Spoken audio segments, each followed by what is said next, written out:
Hey, this is Matt from GamesRadar, and today we're going to talk about Doom.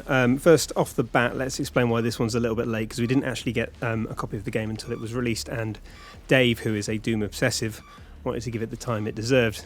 Is that fair to say, Dave? That is, yeah. I mean, aside from the campaign being pretty big and intensive, if you properly explore its nooks and crannies, the multiplayer component is a big deal and very good, and also the snap map functionality, which is Doom's new Little Big Planet style FPS level editor, is Little Big Planet with guts, with entrails and viscera and imagine a Sackboy full of meat. That's what you've got. But that is quite a big part of the game as well. So we need to give it a look. Yeah, and I should say that the multiplayer servers obviously weren't online until the game was out. So this was to give it a fair crack of the whip.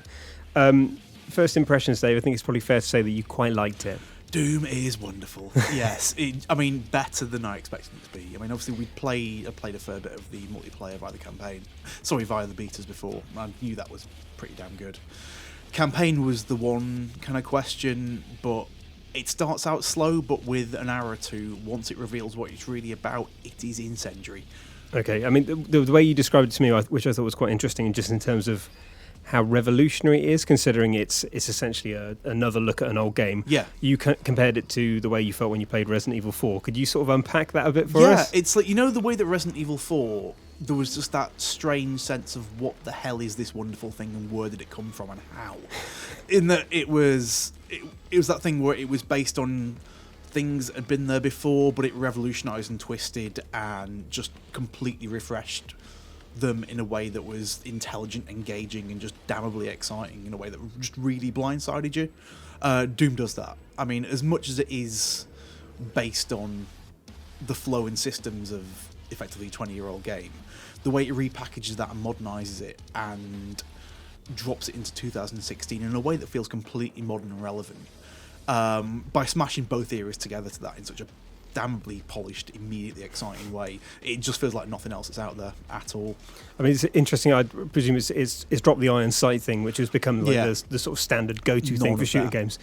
Is that one of the reasons why it's so much faster, or are there other elements in there as well? There's just the fact that it's just damn fast, basically. Dropping iron sights makes it much more immediate. There's no point to stop and aim. Stop and aim, because what's the point? It's the flow of it.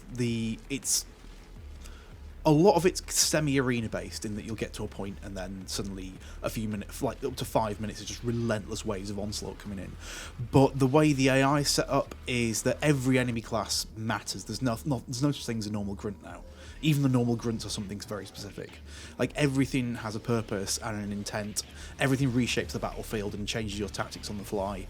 Everything changes the importance of everything else in the battlefield the whole time. So you're constantly moving, reappraising, re-strategizing, changing weapons, just reshaping and remolding things on the fly is the only way to do it, because there's so damn much going on the whole time.